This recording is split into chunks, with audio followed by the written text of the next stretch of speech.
Hello, my name is Jimmy and today you join me with the 2021 Subaru Crosstrek. This is a Collect Ling and the Uppa Baby Cruise 2. Today we're going to put this into this and see exactly how it fits. So let's get started.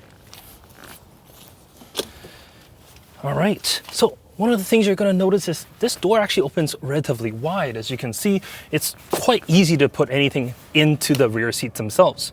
There are two sets of lower anchors, one on the driver's side, one on the passenger side, so you got that. There are three sets of upper anchors and they're behind the seats themselves. The vehicle itself is not super wide, so I don't suspect you're able to put three across. However, if the seats are a little bit more narrow, you should be able to. But generally, you're probably looking at two here. Let's put the seat in and see exactly how well it fits. As you can see, the opening is nice and wide here. There isn't a lot of clearance issues and the seat actually fits in very easily. The front seat itself, it doesn't have to be moved that far forward, even for this kind of bulky rear facing seat that I have here. So you're still able to carry passengers up front with ease.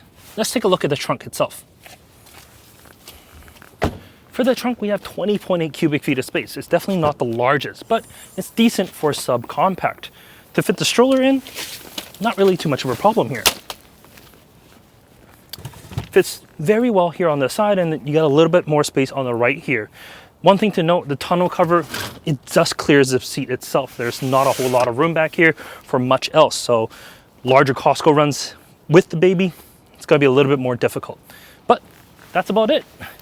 If you liked the video, have any questions, leave them in the comment section down below. Like the video if you do, subscribe if you want to see more, and we'll catch you next time. Take care.